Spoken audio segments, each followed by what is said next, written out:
Në një zonë të mbipopulluar të Tiranës, pranë shkollës Emin Duraku, po ngrihet një kull 16 katësh mbi një trull 980 metra katror, pronë e familjes së ish-ministres së kulturës Elva Margariti.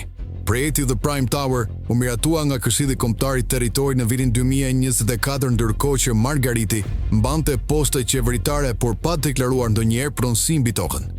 Leja e ndërtimit u dha pavarësisht dy vendimeve gjyqësore të vitit 98 dhe 2019 që e shpallnin ndërtimin në këtë truall të parlishëm për shkak të kushteve të papërshtatshme urbanistike dhe afërsimi me shkollën. Projekti është miratuar nga qeveria dhe Ministria e Infrastrukturës, ndërsa realizohet nga kompania AE Development, në pronësi të një ndërtuesi që ndodhet në hetim nga GKK për lidhje kriminale.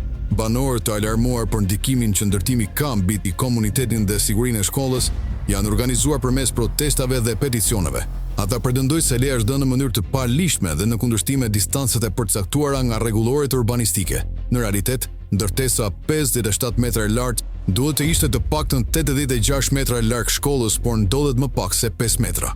Institucionet shtetërore si Ministria e Arsimit, Ministria e Mbrojtjes ka mohuar çdo përgjegjësi.